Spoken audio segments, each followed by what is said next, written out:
Hello, good morning! Kaaga natin guys. Alam niyo anong oras ang ating alarm? Bayaan niyo na muna yan guys ha. Tato pa ako sa Starbucks. Hindi pa ako nakapag-linis ng ref. Alam niyo anong oras ang ating alarm? 4:50. May alis po tayo. Kuha po ako ng visa. Pero nagdadalawang isip ako kung sabihin ko ba sa inyo kung saan at kailan tayo pupunta. Hulaan nyo na lang kaya. Sige daw. Kalayo ng embassy guys. 2 hours and 30 minutes. Mas mag-aga pa sana ako kay para makagala-gala pa tayo doon. Pero may galaan po din tayo mamaya. Pero sana ba 3 ang magalaan natin. Pero kaya hindi ko kaya guys. Kaya ang unang train, gusto ko na 3 ang galaan. Ang unang train, 5:46. So anong oras ako magising nun? 3:00?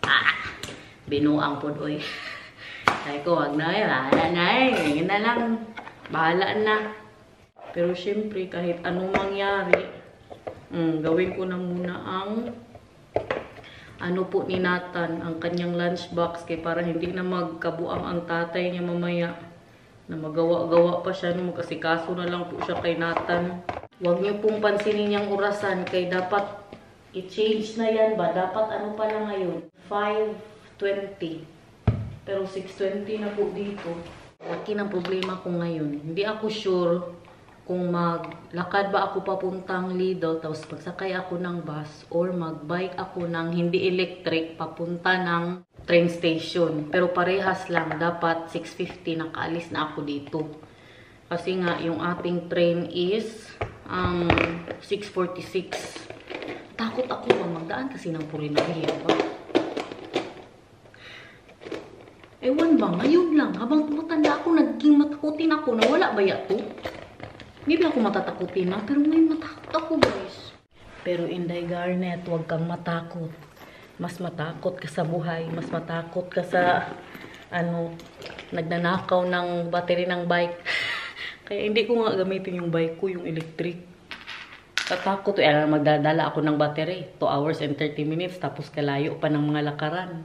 Lagyan niya na lang ito ng gatas. O, pakain niya kay Nata. Nasa pinggan na din. Para wala na siyang gawin guys. Paalis na po tayo. Pinaghandaan ko tong lakad na ito ba? Ha? Ayun.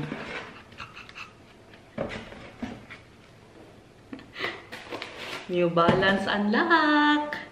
Nakabili na din ako ng para sa akin guys. Kay grabe ang sale. Hindi normal.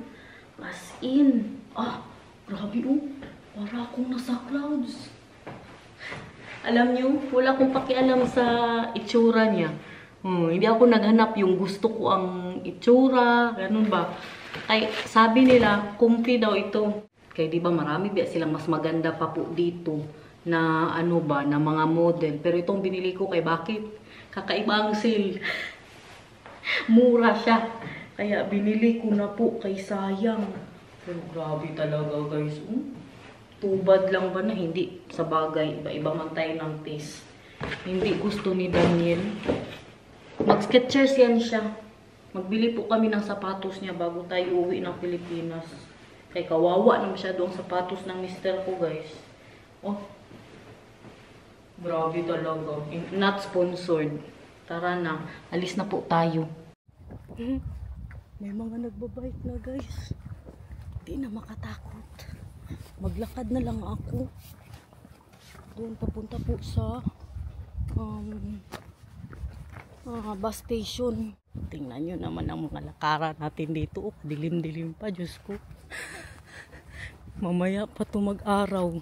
Laban lang para sa visa. Itong sapatos na ito, gusto ko din po siyang itry. Kasi, para malaman natin kung maganda ba talaga to dalhin. Kasi yung pupuntahan natin, yung, di ba, magkuha tayo ng visa, yung pupuntahan. Sabihin ko na nga, babalik tayo. Yes. Babalik po kami ng Japan guys. Pag uwi natin ng Pilipinas, grabe na in love na talaga kami sa Japan. Kaya kukuha po tayo ng visa ngayon. Kaya hindi pa man ako tunay na Dutch. Kailangan pa rin po natin ng visa. Excited na masyado kasi alam nyo, Pupunta po tayo ng Osaka at Kyoto and Tokyo. Hindi kasi namin nakita ang Osaka last time guys, at saka ang Kyoto. Tapos mag Shinkansen po kami para makita natin ang Mount Fuji.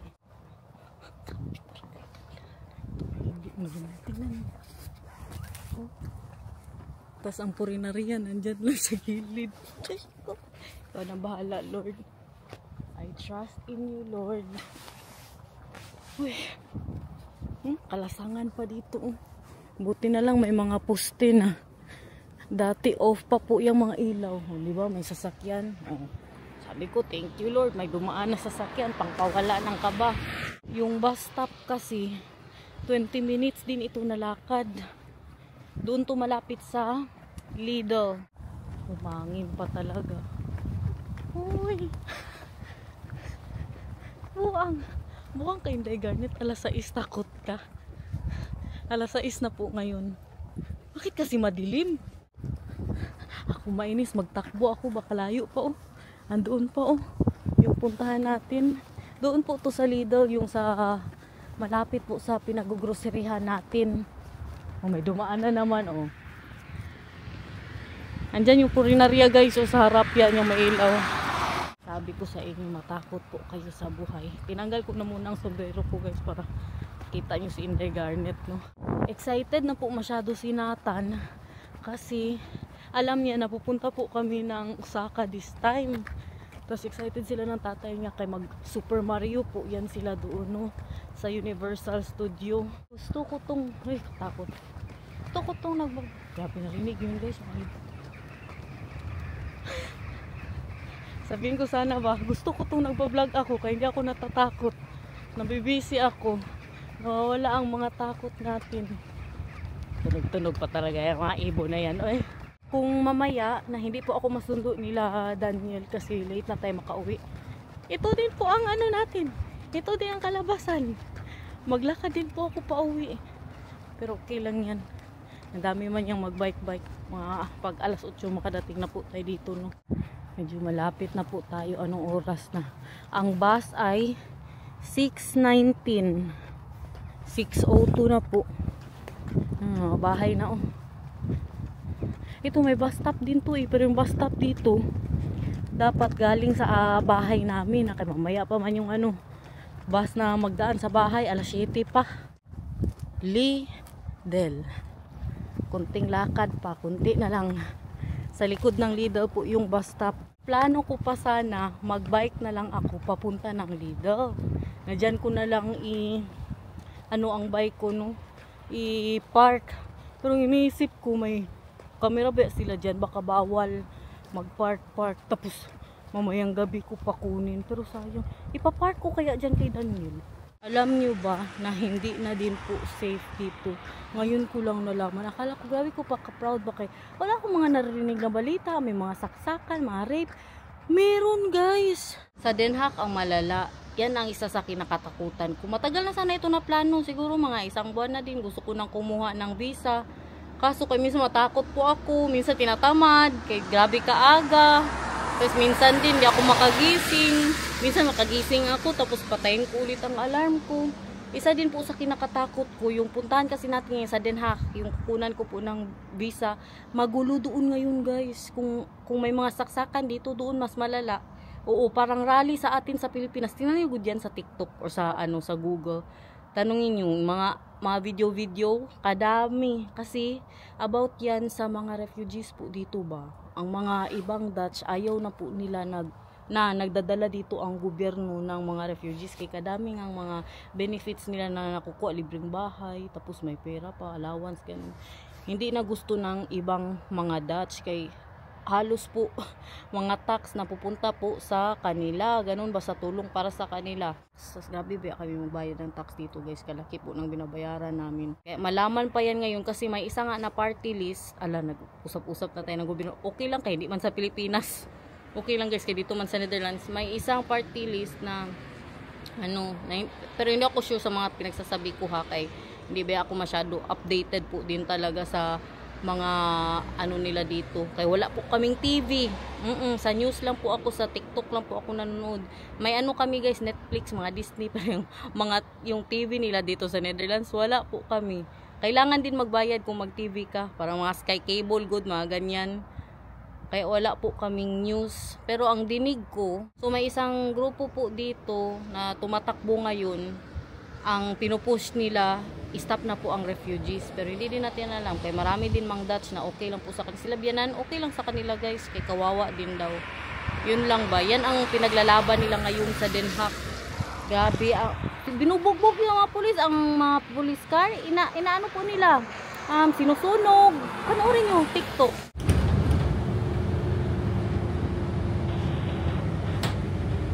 Dito na po tayo sa station. Thank you Lord, hindi tayo late. Naisip ko baka ma-late ako. Kaya hanggang 11:30 lang ba yung embassy guys. Ang pag-apply po kasi ng visa parang 8 hanggang 11:30. Tapos ang pagkuha mga after 5 days. 5 days lang po dito, mabilis lang no. Kung walang problema, or 4 days lang nga ata eh. 1 hanggang 5 PM.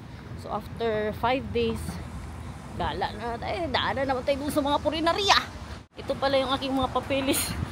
Nalagyan ng mga papeles ko guys. Tingnan ninyo.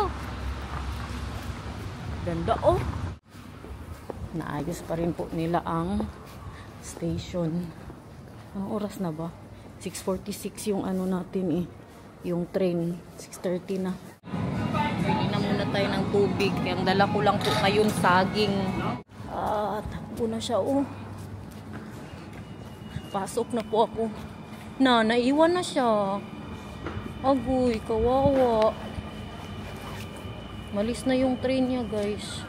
9:21 ang dating natin doon. Mabuti itong sakyan ko. Ito talagang pinili ko. Kasi hindi na ako maglipat-lipat. Isang sakayan lang. Pero yun lang kay 2 hours and 30 minutes. Dito tayo sa hindi silent. Ay, para makausap din po natin sila. Daniel kung magtawag po sila. Sa second floor tayo guys. Second floor. Bakit red? Baka first class ito. Madagdagan ba yung bayad natin pag first class ang masakyan? Bakit parang iba? Oh, second class. Dito na tayo, malapit lang daw ang toilet. Si Derich kumuha na din po ng visa. Matagal na, siguro mga 2 weeks ago. Kaya sana ipagdasal po natin this time maaprubahan ang visa niya, kasi doon na talaga siya pumunta sa VFS. Hindi na siya sa mga agency na katulad dati.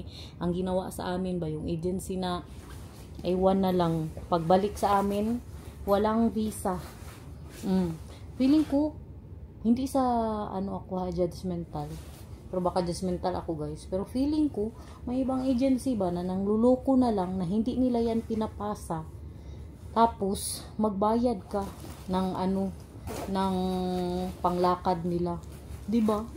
Baka merong ganyan, baka feeling ko ganyan yung nangyari. Tapos katagal niya pa binalik ang ni Derich at saka ni Mamang, kasi sasama sana yun sila that time eh, sila Mamang at saka sila Itay.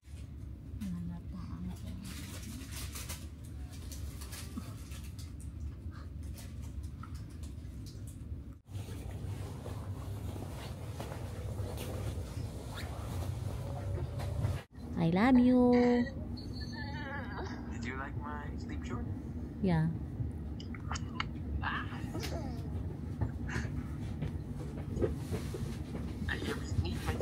Lemot mo 8 bebe love.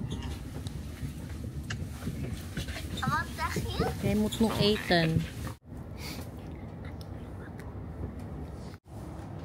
Dito na po tayo sa Utrecht.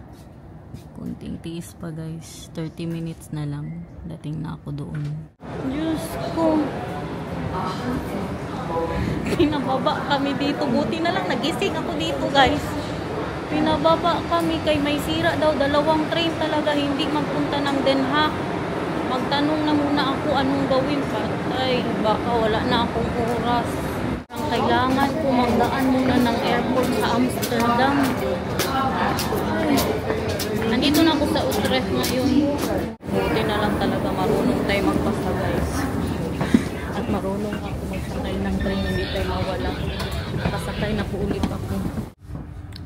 Busy guys. Busy masyado. Bumaan pa pala tayo ng Amsterdam. Amsterdam na to. Ano man, baba tayo dito tayo magdamin. Na. Hanggang 11:30 lang kasi yung ano natin, yung visa. Grabe. Ang proud sa sarili ko guys. Buti na lang talaga marunong tayong magbasa. Tsaka malakas ang loob natin na magsakay-sakay ng train. Kahit yung iba pa to wala na. Nag-iyak na siguro. Palakasan na lang po talaga to ng loob. Lalo na pag mag-train ka sa abroad, ay palakasan ng loob guys. Boom! 17 guys, 17.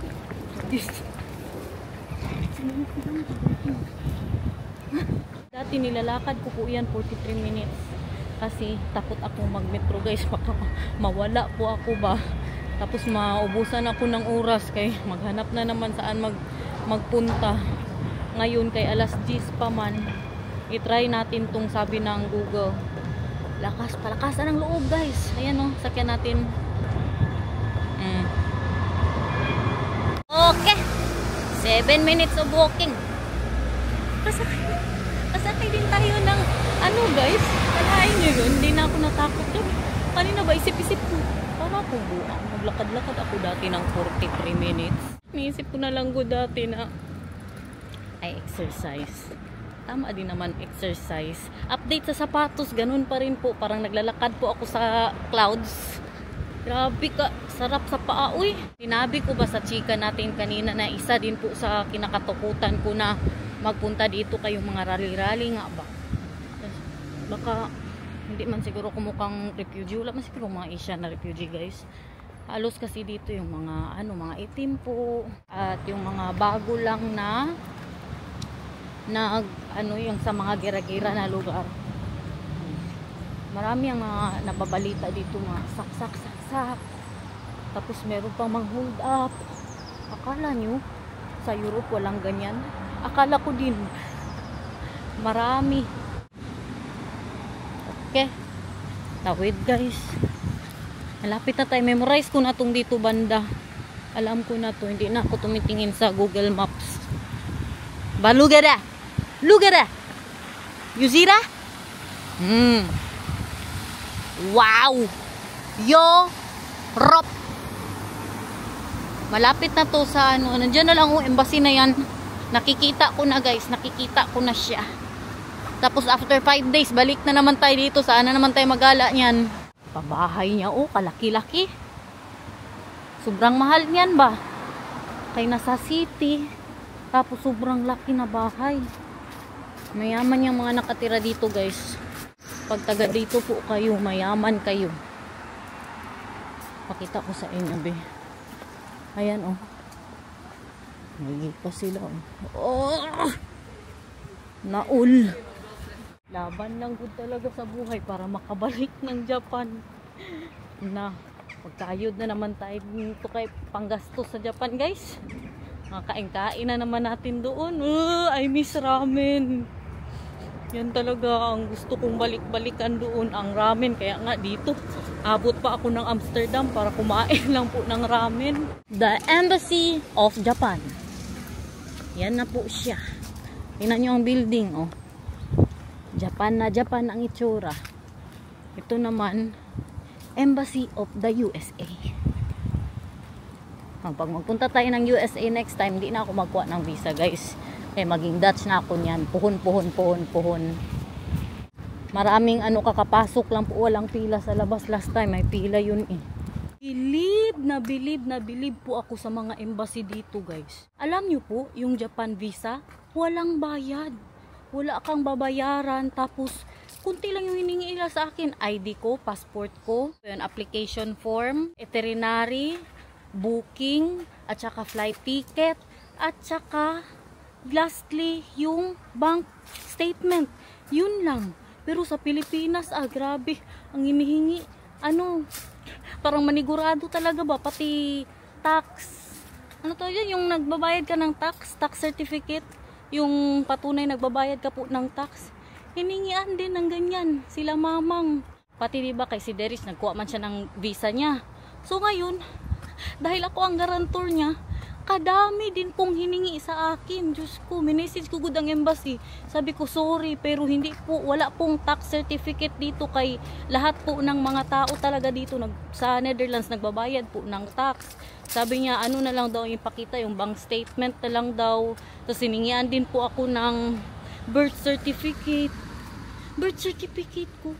Sa Pinas, humihingi din po sila, 'di ba, ng patunay na nagtatrabaho ka para maano talaga nila ba na may ikagastos ka doon or hindi ka mag-TNT doon, kaya nanigurado po siguro yan sila, no. Naintindihan mo din. Pero dito wala. As in, pati yung nagarantor ako kay Darius, hiningian din po ako parang proof ng na nagtatrabaho po ako. So binigay ko yung papeles ng kumpanya. Pero ang nabadtripan ko lang, kay hiningian din ako ng PSA sa Pilipinas ba para kay Derich kasi daw proof of relationship. So nagbigay po ako ng ID. Nagbigay ako ng ID. Si Derich meron pong PSA birth certificate. Proof of relationship, 'di ba? Kay ang nanay na nakalagay doon, pangalan ko. Ang pinagtataka ako, bakit niya pa ako hingian ng birth certificate na hindi naman makita doon yung ano ko, yung kung ano ba kami ni Derich, hindi man nakalagay doon na anak ko siya. Hindi ko lang yun siya na-gets yung side na yun. Nahingian niya po ako. Binigay ko ang dalawang ID ko dito at saka ang passport ko po. Mali ang term ko, hindi bad trip, hindi sana bad trip, parang na-frustrate ako ba kay kailangan pa nilang magpunta sa PSA. Tapos nagpautos na lang good kami sa nanay nung tumutulong doon sa bahay, guys. Binigyan na namin siya ng perfect senior man. Di ba kay pag senior hindi na po kailangan magpila. Nag-authorize na lang ako. Pero sige lang, kay tapos naman, nakakuha na po siya ng visa. Ngayon hinintay na lang po ang ang result. Balugara! Then, saan tayo magpunta ngayon, be? Sampulan ko kayo. Balik po tayo sa sinakyan ko kanina. Mag-tram ulit po ako papuntang Central, kung saan po tayo galing. Kaya magkain na lang muna ako, guys. Doon lang tayo sa ngayon, sa city. Magtingin-tingin. Tawid. Diba, balik lang tayo dito. Balukada. Lukada. Lukada. Ganda ng pa-building niya. Oh, ano kaya to? Parang kasal-kasal ba? Ngayon, hindi ko alam kung saan ako magsakay. Sakay na naman tayo.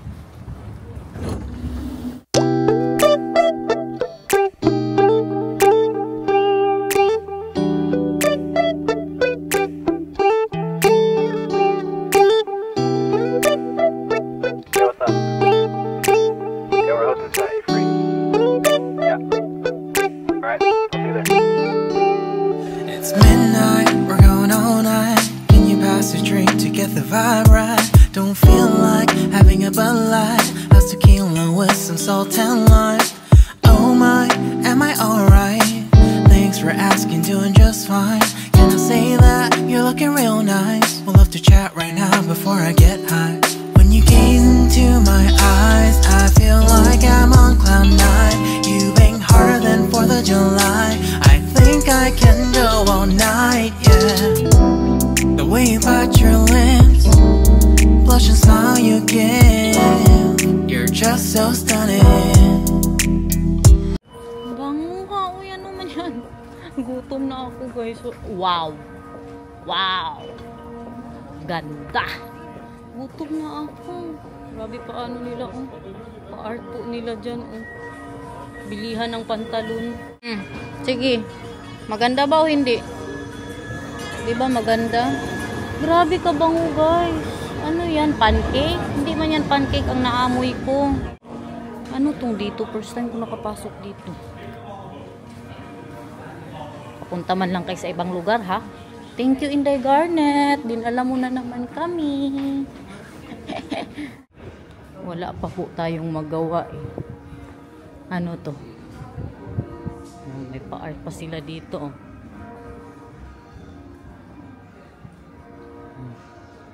Ano man? Ano man, nahinuktok man. Art yung mga ano nila dito, no? Ilang taon na kaya to? Tapos dito pa, oh. Wow. I love it. Natutunan ko to kay Dayan, guys. Pasok sa mga iskinita, kay dyan ang magaganda. Kay ako, dati, kung anong sabi ni Google, doon ako magdaan. Nakita tayong ganito. Doon sana ako sa station, bababa. Pero pagkasabi ng tram na, andito ka na sa city center, baba agad. Bawal daw siyang inumin. Look at that. Pag mga ganito, pag wala ka nang gawin, pag libre na yan na, huwag ka nang matakot mawala. Kaya dyan muna yan makita yung mga ganyan. Mga pa-art po nila. Dito sa Den Haag, guys, parang city of art to. Adami nilang mga pa-art dito. May mga paano na din sila, Christmas light. Maganda to dito pag gabi magpunta. Sana magsama si Nathan at si Daniel, no? Pag magkuha na ako ba. Nandito din pala si Dr. Martens. Maglakad-lakad na muna tayo, guys, kasi yung pagkis. Nakatapak ako, guys. Grabe, nabinyagan talaga ang sapatos ko. Shit. Alam nyo na kung ano. Sabihin ko pa ba? Nabinyagan agad siya. Ano nang aso, guys. Sabi ko, kalambot ba ng apakan ko? Pero buti na lang, kunti lang po masyado. As in, sa gilid lang. Wala pa naman akong tissue dito. My gosh. Bili na muna ako ng wet wipes dito, pin. Ulay. My gosh. Pero sa ngalan na nakaapak. Pero kaya silang cleaning wipes dito. Disinfectant. Ito dapat. Pangit din kung yung mga pang baby wipes, di ba? Ang gamitin ko. Ito na lang. Trip ko eh. 3 euros din, guys. Siyempre, maghanap tayo ngayon ng ano. Ay doon. Sa may basurahan. Kaya para diretso tapon. Wala, oy. Bakit man yan? Wala sa pantalon. Ayan, Buti na lang nung na-feel ko na may naapakan ako, hindi ko talaga pinilit. Parang naglutang ako sa kanya, guys. Wala tuloy ang gutom ko eh. Pati ang kamay ko, grabe ang pag-disinfectant ko, guys. Look at that. Wow. Sarado man. Sarado pa sila. Oras na ba? Den Haag. Punta tayo dito sa Sting. Hanap ako ng t-shirt para kay Daniel. Tingnan nyo, makita nyo talaga na very artistic po sila dito, no? Look at that building. Very moy-moy palaboy. At itong sa likod ko, moy! Wala ang gutom ko, eh. Hindi ako mag-ramen today. Magano po tayo dun sa paborito namin ni Daniel na Chinese restaurant. Eh, parang na-miss ko yun, guys. Matagal-tagal na po ako hindi nakakain doon. Wow! Wow na wow. Punta na po tayo sa Full Moon. Hintayin lang kayo dyan, guys, ha. Kaya parang naamoy ko ang sarili ko ba. Hindi ako sure kung ako ba yung naamoy ko kanina. Amoy ano siya, Jebs. Amoy yung natapakan ko. Nakakatakot, baka mangamoy tayo hanggang pag-uwi. Pero kay natanggal ko naman siya. Hindi siguro ako yun. Nandito po ang lahat ng kanilang shopping area.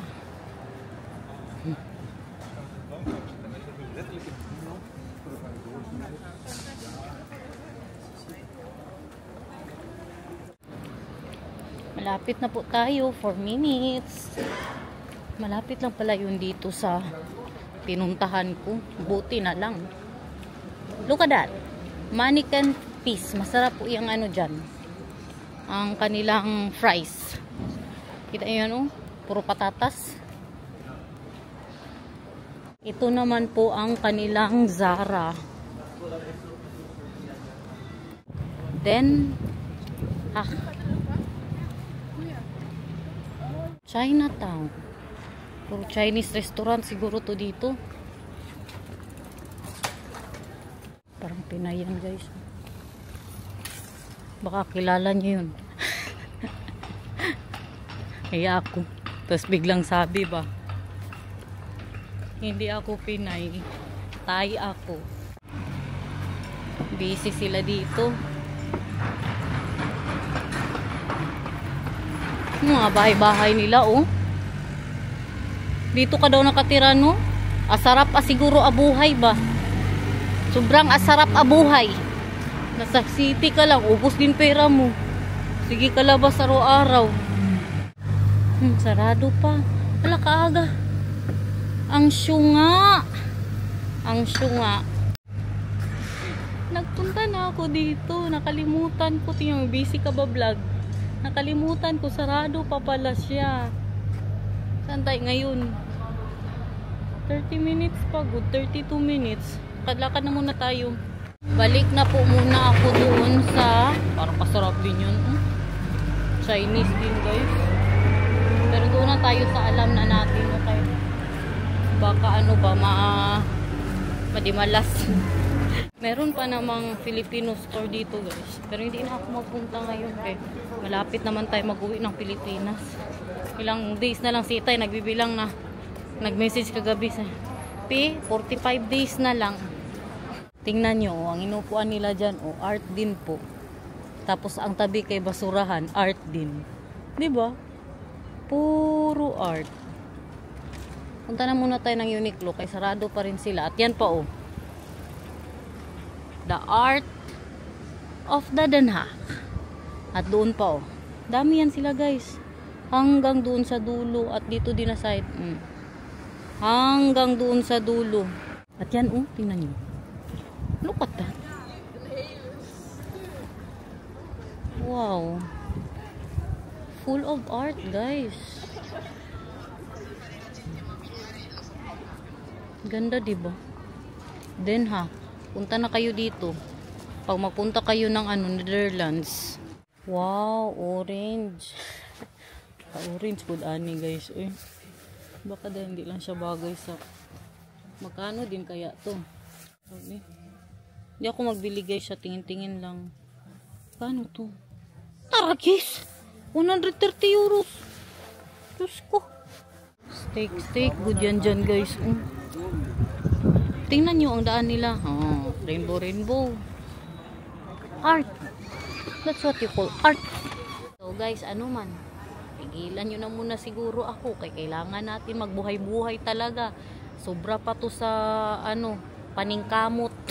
Kung sa Bisaya pa, paningtiil na po talaga ito. Kailangan na mag-vlog po talaga tayo today. Kaya sayang ang pamasahe. Kasi magastos pa po natin dito. Kaya magkayod si Inday Garnet at mag-ano din tayo ng pang-Japan. Thank you so much for watching guys. I hope you will be able to watch again tomorrow. Kung hindi absent, we love you. See you again tomorrow. Love you guys from the bottom of my heart. 360. Bago tapusin.